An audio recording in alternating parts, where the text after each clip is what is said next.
Assalamualaikum warahmatullahi wabarakatuh. Bismillahirrahmanirrahim. Alhamdulillahirabbil alamin. Wa bihi nasta'inu ala umurid dunya waddin. Wassalatu wattaslim ala habibir rabbil alamin, sayyidina wa nabiyyina wa maulana Muhammadin wa ala alihi wa ashabihi ajma'in. Amma ba'du. Hadratal mukarramin wal muhtaramin, para alim, para ulama, wabil khusus kepada Romo Kiai Haji Nur Hadi Muhammad yang senantiasa kita harap barokah doanya, dan juga kepada jamaah istighosah dan teman-teman santri kesemuanya rahimakumullah. Pertama, mari kita panjatkan rasa syukur kehadirat Allah Subhanahu wa taala, yang mana pada pagi ini kita masih dilimpahkan rahmat, taufik serta hidayah oleh Allah, sehingga kita masih bisa berkumpul melaksanakan keistiqomahan kita, yaitu istighosah dalam keadaan sehat walafiat. Semoga perkumpulan kita ini betul-betul dicatat oleh Allah sebagai tambahan amal ibadah yang diterima di sisi Allah Subhanahu wa taala. Shalawatuhu wassalamuhu semoga tetap tercurahkan kepada Nabi kita, Nabi Agung Nabi Muhammad sallallahu alaihi wasallam. Ma'asyiral hadirin jamaah istighosah rahimakumullah. Alhamdulillah, pada hari ini, pada detik ini kita masih berada yaitu di bulan Rajab. Sudah lebih dari separuh kita berada di bulan Rajab, masih diberi kesehatan, masih diberi kekuatan oleh Allah Subhanahu wa taala untuk mengabdi dan beribadah kepada Allah Subhanahu wa taala. Ma'asyiral hadirin rahimakumullah. Di sini saya melanjutkan pembacaan kitab tentang yaitu keutamaan manusia. Bismillahirrahmanirrahim. Dalam Al-Quran disebutkan walaqad karramna bani Adamah. Allah Subhanahu wa taala sungguh memuliakan Bani Adam, yaitu manusia. Kenapa manusia itu lebih mulia terciptaannya daripada makhluk-makhluk yang lain? Karena yaitu manusia diberi akal. Manusia diberi akal. Dawuhnya Kanjeng Nabi Muhammad sallallahu alaihi wasallam, An Aisyah radhiyallahu anha, yang diriwayatkan dari Sayyidah Aisyah radhiyallahu anha, bahwasanya al-aqlu asratu ajza. Akal itu akal itu ada 10 bagian. Yang 5 khamsatun minha dhahira wa khamsatun minha batinah. Yang 5 ini berbangsa dhahir, yakni bisa kelihatan, dan yang 5 lagi batinah, berbangsa batin alias tidak bisa kelihatan. Amma dhahirah, adapun 5 akal, yakni akal 5 yang berbangsa dhahir, yang bisa tampak, yang bisa kelihatan oleh mata. Fa awwaluha as-sumtu. Yang pertama yaitu diam. Maksudnya orang yang mempunyai akal tentunya bisa berpikir, bisa memilah, bahkan bisa memilih antara manfaat dan mudarat, antara diam dan banyak bicara.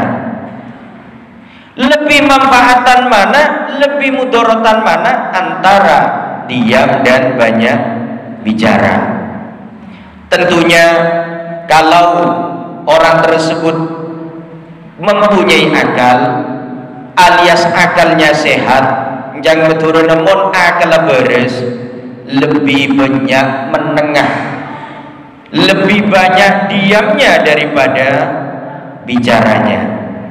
Sesuai hadis Kanjeng Nabi Man somat najah. Barang siapa diam, selamat. Diam, selamat. Sebaliknya, dawuhipun Kanjeng Nabi wa qala alaihi salatu wassalam, man katsura kalamuhu katsura sakotuhu. Barang siapa banyak bicara, banyak pula kesalahannya. Lah, dari ini aja orang yang mempunyai akal berpikir mana yang terbaik antara diam dan banyak bicara. Mun banyak omong pasti banyak kekeliruan. Nah, maka dari itu salamatul insan fi hifdil lisan, keselamatan manusia ini tergantung pada lesannya. Bisa diartikan lesan itu gila, ilat. Lidah itu nek-nek depende king sebung benyakan panapa ya. Pendek, ukurannya pendek, tapi bisa nyampe ke Jakarta, nyampe ke Madura, nyampe ke Pasuruan, bahkan nyampe ke Arab Saudi ya, dari lesan ini. Bentuknya pendek ya, ukurannya gak seberapa, tapi bisa nyampe kemana-mana. Dan juga mudorotnya, kalau anak muda itu mengatakan apa itu, kalau kena lesan ya, kalau kena lesan parahnya apa itu, kalau kena lesan parahnya itu lebih parah ya, sakitnya itu lebih sakit daripada tertusuk pedang, kata anak muda gitu. Kalau mulut kita menyakiti orang itu lebih parah, lebih sakit daripada tertusuk pedang. Kenapa? Iya, kalau tertusuk pedang sakit, paling 1 minggu udah sembuh ya.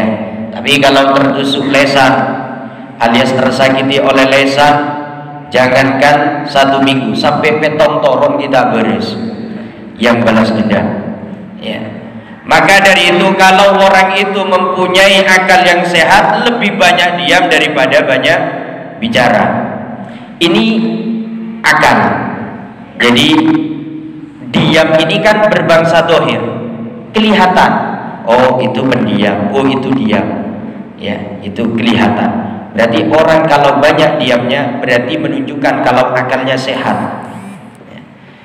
Yang kedua, wathani al-hilmu ya, akal, bagian akal yang kedua yaitu al-hilmu. Al-hilmu itu artinya pengertian, bisa diartikan pula sabar, bisa diartikan pula murah hati. Maksudnya orang yang berakal sehat, orang yang akalnya sehat, ini ditunjukkan kalau orang itu punya sifat pengertian, sabar orangnya, murah hati, neseran, tak tega ya, selalu mendoakan pada yang lain. Lah itu menunjukkan kalau orang itu berakal sehat ya. Sebaliknya apa?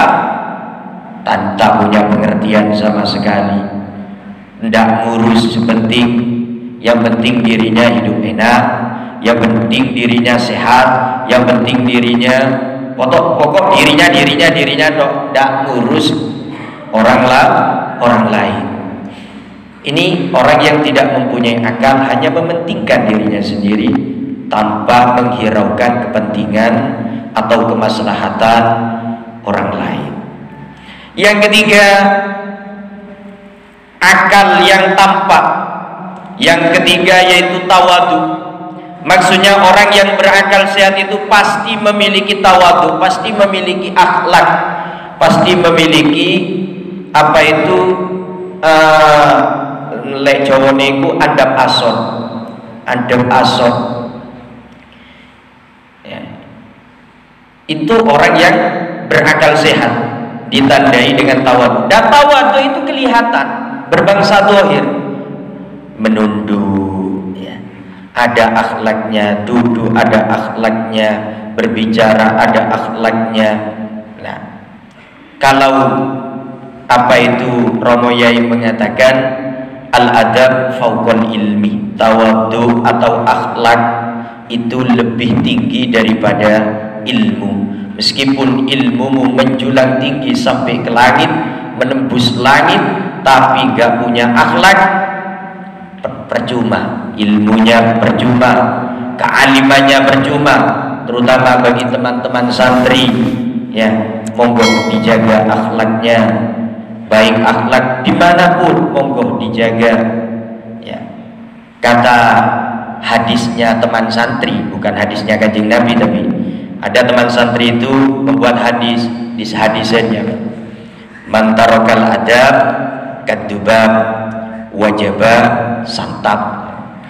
Man tarakal adab kadubab wajaba santap. Barang siapa tidak beradab, tidak berakhlak, kadubab, kayak lalat, ya dema lalat, kene ke cetak, kene ke elong, kene ke merepat. Padahal habis dari pencarian neng ke nasi, ke kopi, masya Allah gak punya akhlak. Jenan sobung madrasah lalat itu gak ada. Makanya gak punya akhlak. Jadi orang gak punya akhlak sama seperti lalat. Mon lalat mencelok pada bebek, santap. Ya santap, oh jadi gaji. Ya, pokok tak nyaman mon dadi lalat. Ono maneh hadisit arek santriku kun varian wala takun pagisan. Kun varian, jadilah engkau seperti vari, jangan meturina padi. Kun padian wala takun pagisan. Jadilah engkau seperti padi, jangan seperti apa itu tanaman pakis. Sampean bagaimana melihat padi? Ya padi mulai kecil tidak sombong. Padi mulai ditanam sombong, ngadep ke atas sedok. Ya, mon padi sampai linglung, oh berarti padinya tidak sehat, kan gitu ya. Sakit berarti padinya. Nah, mulai ditanam itu sombong, ngadep ke atas terus. Ya. Ketika padi itu besar, bahkan mulai berbuah, tambah berbuah, tambah banyak buahnya, padi itu semakin menunduk, menunjukkan ada isinya. Ya, monggo lebreng sampean nero padi tambah tua, tambah nunduk, tambah tawadu kepada Allah Subhanahu wa taala, tambah tawadu terhadap sesama, tambah berakhlak, bener tambah aungan. Ya. Dan jangan meniru tanaman pakis. Mulai ditanam yaitu nunduk, kayaknya nggak sehat, nunduk, tambah besar, tambah dangak, tambah tua, tak jeling ke bawah sekali. Ya, lihatnya ke atas terus, alias sombong. Dawe pun Kanjeng Nabi Muhammad sallallahu alaihi wasallam, man tawaddu'a rafa'ahullah wa man takabbara wada'ahullah. Barang siapa yang bertawadhu, Allah Subhanahu wa taala akan mengangkat derajatnya. Semakin orang tersebut tawadhu, bukan tambah direndahkan, tambah diangkat derajatnya oleh Allah. Dan barang siapa yang takabur alias sombong, maka Allah pasti menghinakannya. Tambah tinggi orang itu menilai dirinya, tambah Allah merendahkan martabatnya. Ya. Ceng orang sombong nih kak, enggak apa itu maaf, orang sombong itu maaf ya, orang sombong itu akan dikentok. Ya. Orang sombong akan dikentok. Ya dia makan kentok. Ya. Ya sebuah orang lagi tahu kentut ya. Ya. Mau nyene dari baba. Sengeding ikama atas tak kira bagian bab, terutama elong. Ya. Saya ngelakuin situng, saya kena ngapi musibah. Takabur. Yang keempat, akal yang kelihatan. Yang keempat yaitu al-amru bil ma'ruf wan nahyu 'anil munkar, yaitu perintah pada kebaikan dan melarang pada kemungkaran. Ini kalau orang berakal sehat, akalnya itu akal sehat, pasti dia punya amar ma'ruf nahi mungkar, yaitu ada keinginan untuk berbuat kebaikan dan ada keinginan untuk melarang pada kemungkaran. Tapi kalau orangnya itu akalnya kurang sehat, Yai mengatakan akalnya sehat itu beres, berarti bisa memilah antara amar ma'ruf nahi mungkar dan mana yang baik mana yang buruk. Kalau orang itu tidak berakal sehat, ya pada kebaikan ya biasa, ada kemungkaran ya biasa, bahkan disembunyikan adanya kemungkaran. Ya apa itu nggak mau tahu lah. Ya, oh ini waktunya melaksanakan kebaikan, oh ini waktunya melaksanakan kemungkaran. Nggak sama semua kalau tidak berakal. Yang nomor 5, tanda orang itu berakal, yakni akal yang bisa kelihatan oleh mata, yaitu al-amalus soleh, yaitu berbuat kebaikan atau beramal baik. Jadi bisa memilah, oh ini beramal baik, ini menunjukkan apa itu bukti kalau orang atau manusia itu mempunyai akal sehat. Lantas 5 akal yang tidak kelihatan oleh mata, alias tidak bisa diraba. Yang tahu apa? Hanya hatinya orang itu saja. Fa'awwalu at-tafakkur. Yang pertama, akal yang tidak bisa kelihatan oleh mata, yaitu tafakkur. Maksudnya orang yang berakalnya sehat, orang yang memiliki akal sehat pasti selalu ahli tafakkur, selalu ahli mikir. Apa yang dipikir? Yaitu ayatillah, tanda-tanda kebesaran Allah. Sehingga Kanjeng Nabi dawuh, tafakkar sa'atan afdalu min ibadati sanah. Berpikir sejenak, berpikir sesaat, bisa diartikan sesaat itu sedetik, bisa sejam, bisa ada kalanya sesaat itu ya pokoknya berpikir itu lebih utama daripada ibadah setahun. Apa yang dipikir? Tanda-tanda kebesaran Allah. Sebab banyak orang mikir itu, mikir apa? Mau anak pondok paling mikir aja, oh dia minggu kok kirim aja. Bukan itu yang dimaksud, ya. Bukan, akan tapi berpikir tanda-tanda kebesaran Allah. Contoh berpikir tanda-tanda kebesaran Allah. Kita berpikir pada diri kita sendirilah, ya. Nah, kalau ulama mencontohkan begini, setiap tumbuh-tumbuhan yang tumbuh di sekitar air itu pastinya subur, kan gitu ya. Ada tumbuh-tumbuhan yang tumbuh di sekitar air tapi tidak subur, ya. Dan ada tumbuh-tumbuhan yang tidak ada airnya bahkan kok subur. Contoh, tumbuh-tumbuhan yang tumbuh di tempat yang tidak ada airnya tapi subur. Apa? Rambut. Tahu rambut? Rambut kepala. Di mana ada airnya? Subur.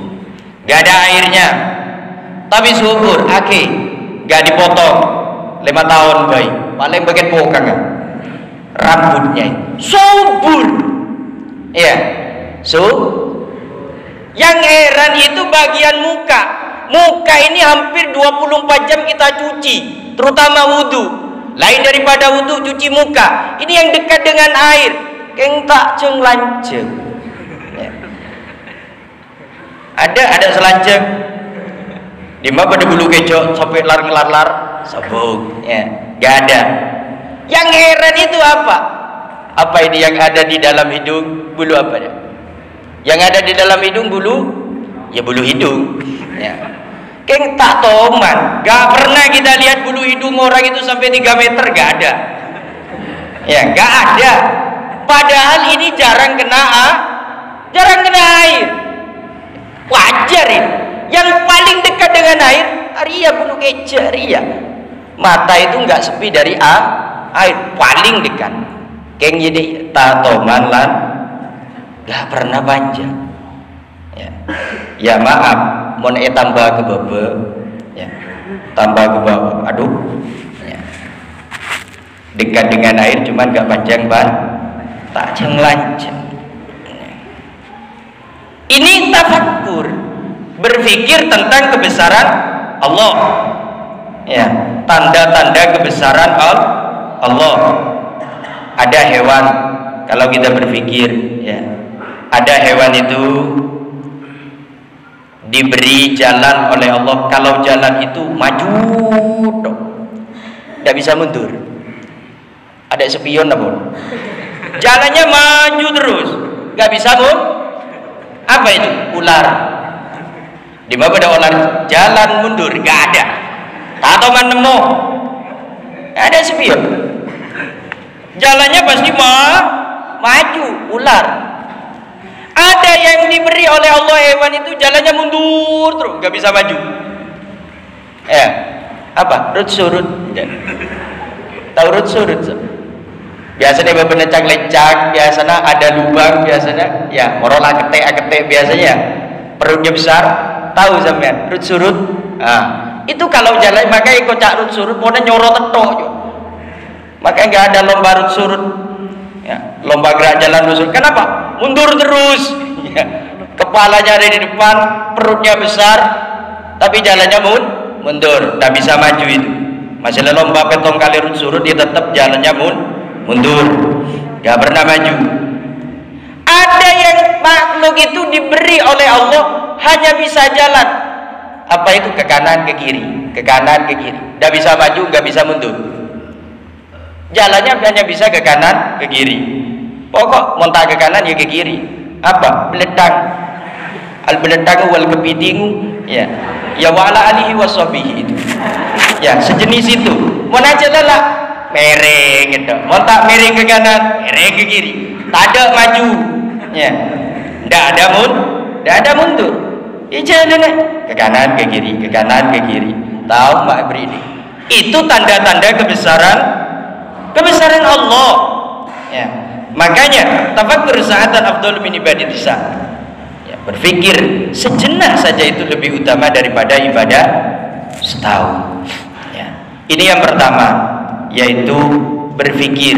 Jadi orang berpikir itu enggak kelihatan, termasuk orang yang memiliki akal. Yang kedua, al-ibrah. Al-ibrah itu mengambil pelajaran dari setiap peristiwa, adanya musibah, adanya gempa, bahkan seperti yang diberikan sekarang ini diuji oleh Allah Subhanahu wa taala, adanya Covid-19 ini merupakan pelajaran. Kita harus pandai-pandai mengambil pelajaran, ya, daripada peristiwa-peristiwa atau musibah-musibah. Kenapa kok kita diuji yang seperti ini? Apakah Allah benci? Tidak. Apakah alam sudah tua? Tidak. Gak ada alam sudah tua.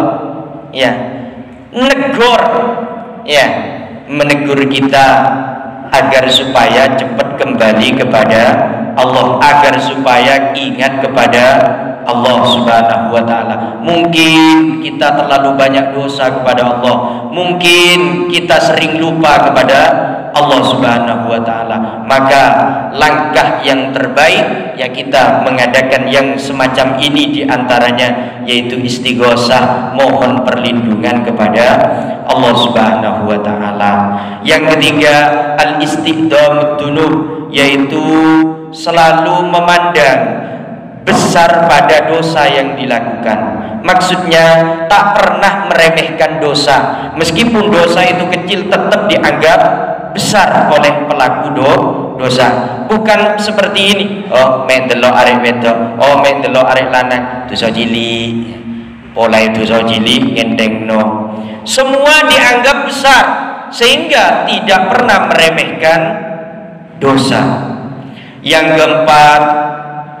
keempat yaitu al-khauf minallah taala, yaitu takut kepada Allah Subhanahu wa taala fisirri wal alani, dalam keadaan sepi atau dalam keadaan ramai. Jangan takut kepada Allah hanya dalam keadaan ramai saja, tapi kalau sepi, kalau sendirian berduaan, gak ada rasa takut kepada Allah. Ya.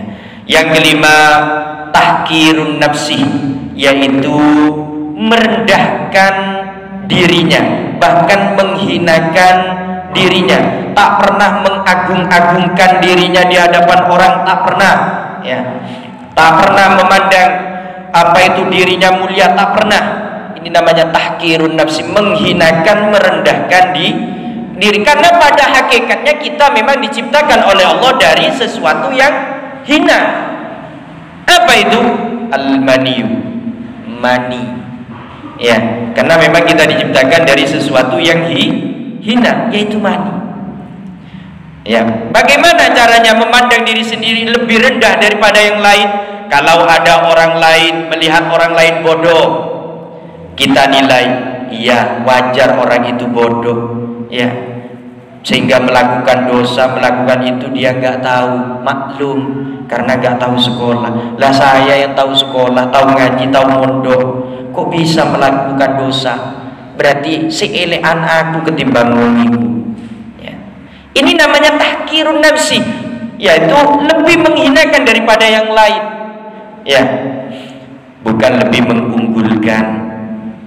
Waduh, hari iku kok cek tambengi ya wajar, sik cili. Lah aku wis tuwek kaya ngene sik pancet tambengi iki ya opo lagi. Lah itu namanya tahqirun nafsi. Ya. Apa itu? Merendahkan diri daripada yang lain. Ma'asyiral hadirin jamaah istighosah rahimakumullah, semoga apa yang kami sampaikan bermanfaat bagi kita kesemuanya. Kurang lebihnya mohon maaf. Assalamualaikum warahmatullahi wabarakatuh.